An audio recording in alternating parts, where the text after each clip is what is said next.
Are you a motherless daughter? What if we told you we have 20 years worth of truth treasures, pearls of wisdom, and diamonds of hope to help you with your mother loss? We do, and we share all things mother loss on Nurturing Words, Voices of Experience, a podcast by the Motherless Daughters Ministry. Give yourself some self-care and listen as we discuss grief, regret, anger, redemption, closure, and so much more. Hello, I'm Gladys Bell, your host. Today, we share our second episode in the Voices of Volunteers series, highlighting the work of our Motherless Daughters Ministry volunteers. Our ministry is blessed to have an active team of volunteers, and we want to share their stories. If you missed our first episode, we interviewed Mary Ellen Collins, the founder, executive director, and board chair for Motherless Daughters Ministry.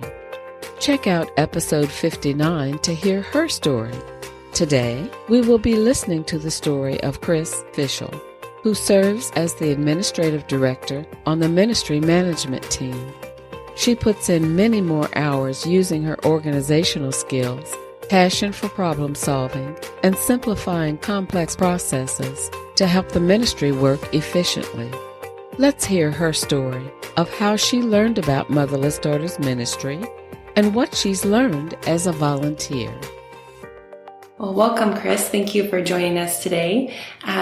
We would like to start by just letting our listeners know a little bit about your involvement with Motherless Daughters Ministry, how you first got involved, and just what your role is as a volunteer. Yeah, I first found out about Motherless Daughters when I was my children were young.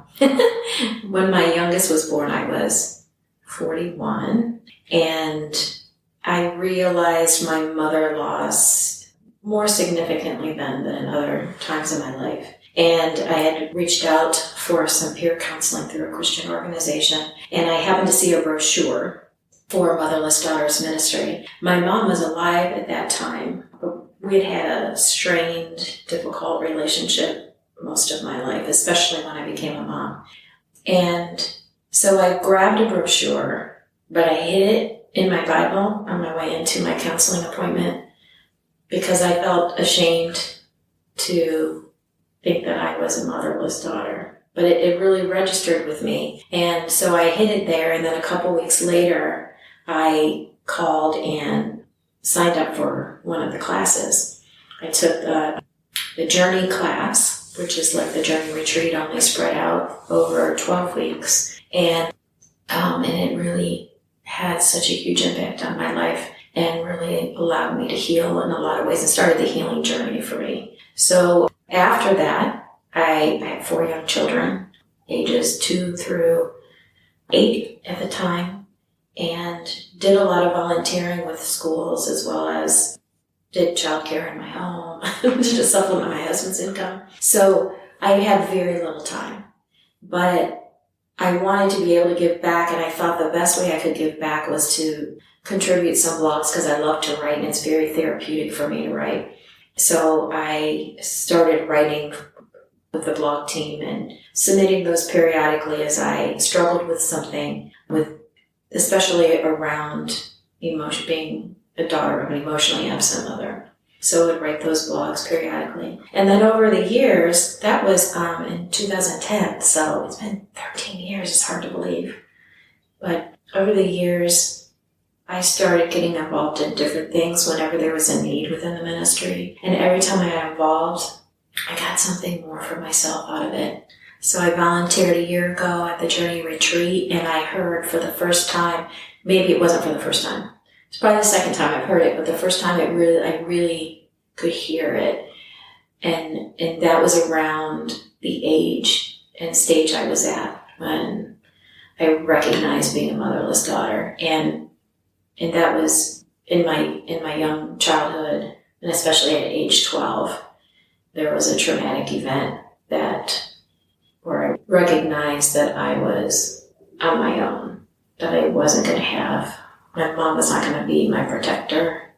And so when I realized that and got to understand, I guess, the different impacts that would have on my life, feeling motherless, even though there was a mother, at age 12.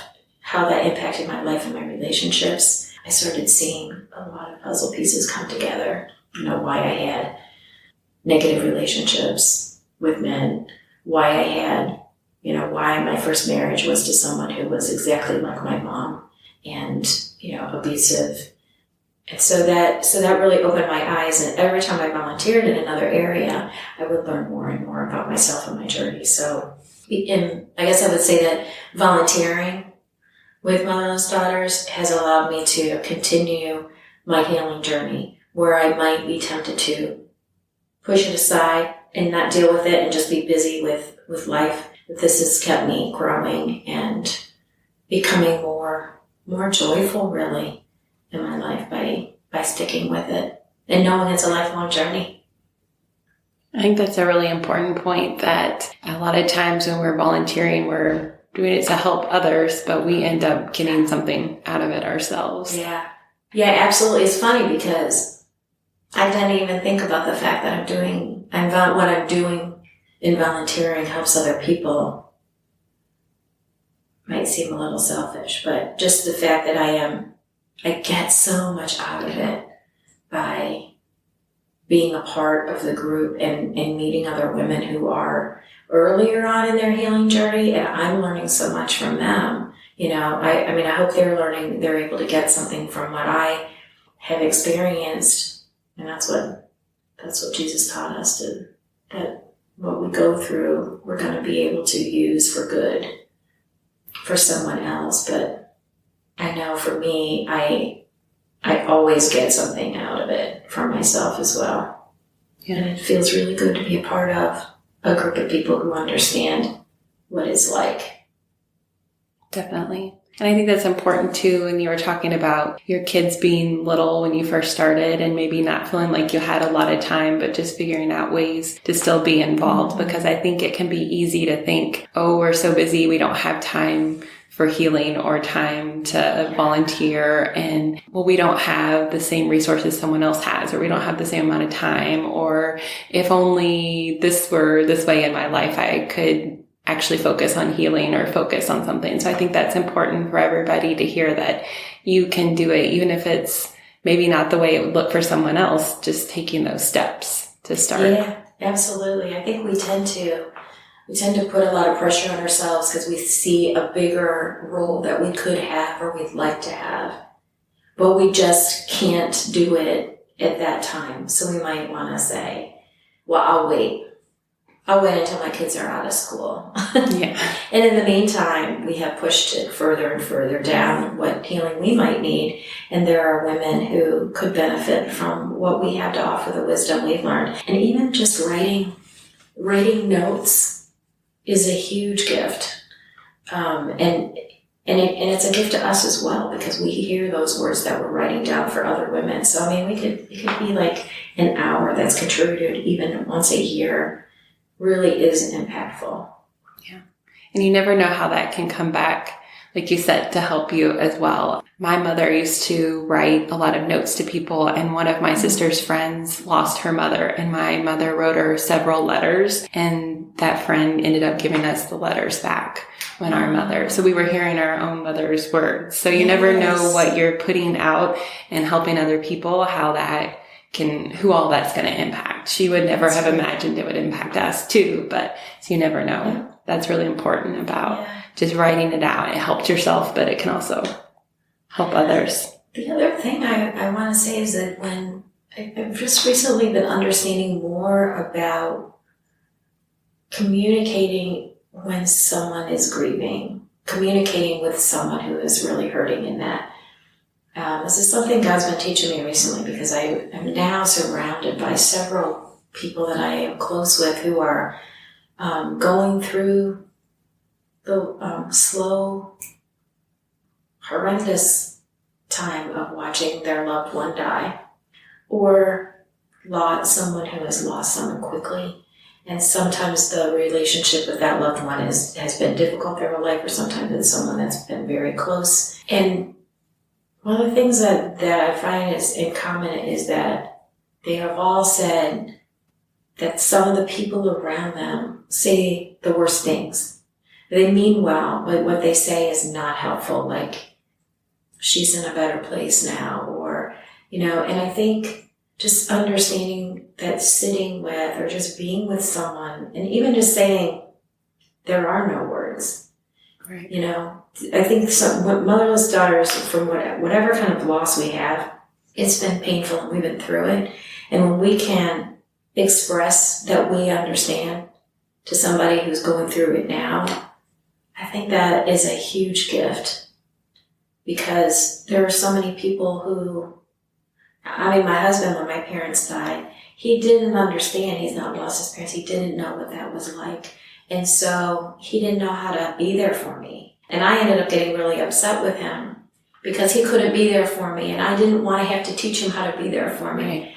But I understand now why he didn't know how to be there for me, because he's not been through it. But when I'm in the company of people who have been through it, like other motherless daughters who have been through that specific kind of grief, we know we don't have to think about what's the right thing to say, because we know there isn't anything to say. It's just being in there, being with them, knowing they're not alone, and just listening. That's the huge, huge gift. I think whether we provide that within a setting, like with Motherless Daughters Ministry at an event, or just in other people that we meet, like you were saying with your sister and your friends, I think that's a way to give back also. Yeah, definitely. I think it can provide some peace and comfort to know that the things that have been hard for us, that God can then use that to help others, yes. And provide that comfort. Because you're right. I can think about times where maybe I didn't really understand what someone was going through, and I thought I was doing the best I could, but once it happens to you, you realize, oh, maybe that's not what they needed, Yeah. Yeah. We're going to take a short break, and when we come back, we'll continue our discussion. You have a powerful story to tell, and I want you to know your story will resonate with so many in our listening community. Podcasts provide us with opportunities to connect with others, fostering a sense of personal connection through the power and intimacy of one's voice. They can provide an escape, a touch point with the world outside, and a sense of community, and not just for the listeners. If you would like to be featured as a nurturing voice of experience in one of our upcoming podcasts, please let us know. Visit motherlessdaughtersministry.com today. Are there any ways, we've talked about how volunteering can help you. Are there any things that you feel like it's changed about you, or you've noticed like God has provided you additional healing, or something that you've felt that has changed in you since volunteering? This time, volunteering right now at the Journey Retreat, I'm noticing that I'm an introvert, and I like to do things in the background. That energizes me, and I also love people one-on-one. I don't really like to be in groups. I feel very awkward. And what I noticed this time is that I am much more aware of when God is guiding me toward one particular person. And that's something different. And so when I connected with a person and I realized how much God had orchestrated that there's a reason, as we've talked, there's a reason that we're connecting. So I think what I'm gaining, what I'm learning this time, is to just don't think too much about what I'm supposed to do, and just be open. Be open to sense, and be open to, He's going to put me in the right place at the right time with the right person. But I have to have my mind open, because if I'm thinking about these are my assignments, then I'm not going to be paying attention to that. So that's something I'm learning this weekend, is to just be open, and that there will be healing for the other person and healing for me as well. there's something that he wants me to work on. Yeah, I'm sensing that in a lot of aspects of my life, that there's a common theme of listening and slowing myself down. Don't jump in my head to a solution to a problem, or, okay, here's what we need to do, but to just take a pause, be still, and don't say anything until I feel the Holy Spirit leading me to say it. That's really hard for me. I want to jump into fixing things, but I'm seeing that at work here, and it's really, I'm seeing it in my job, in my marriage, in relationships with my kids. And those are different aspects of my life where it's the same thing, where people need to be heard. And I never thought about that before. So I feel like he's working in me in all aspects of my life, but I'm able to slow down and get a sense of that in the event I'm volunteering for at the time. It's a really good point too, that a lot of times it's not, you might think, oh, well, I'm focused on mother loss, or I'm focused on this specific part of my life, but it's affecting your other parts of your life too. When you have healing in one area, it's going to help with other things that you might not think are related, but that pain that you're feeling from the one thing is impacting your other relationships. And yeah. And I'm finding that when I find joy in one, it's spreading to others too. Yeah, which has been surprising to me. My kids can now say, oh, you're embarrassing me because you're acting goofy, but I feel freer because of joy and release that I found through one of the other aspects of my life. Definitely. Are there any challenges that you've experienced, or things that, as you're volunteering, as you're working on the healing, sometimes it can be hard and maybe we want to pull back, or maybe we find that challenging? Any challenges that you found with volunteering? Yeah, I think it relates to what I'm learning right now too. Two things. First, it's really whenever, I think we want to get to the end. We want to know, I'm okay now.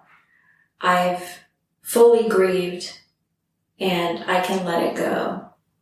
But it's never really ever gone. It's different, but it's never really gone. So there can be a tendency to want to put it back in a box and just move on. Like, okay, I'm good enough.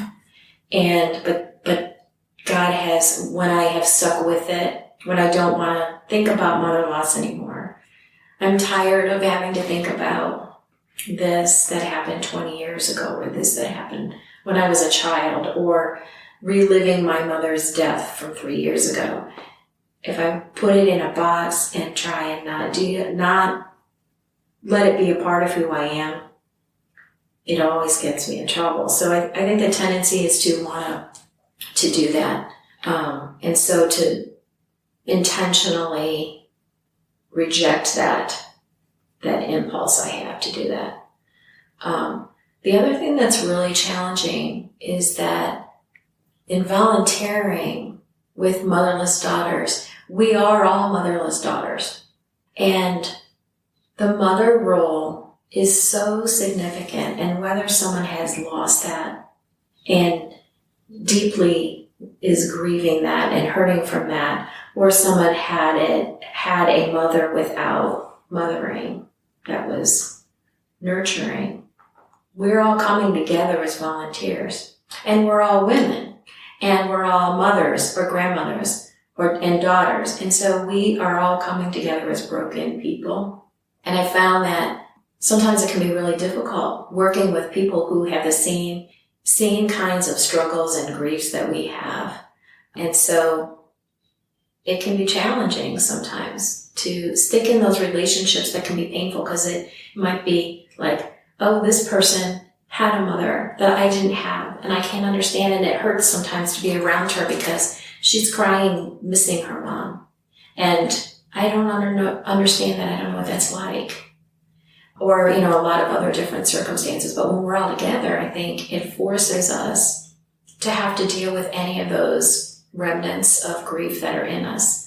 And when we do it, and we're sticky together, and we stay together and continue working through it, there's so much more healing that comes. I think that's why God is pushing me right now to be still, to be quiet, to listen, and not try to make sense of something out loud in the moment, but just take it in.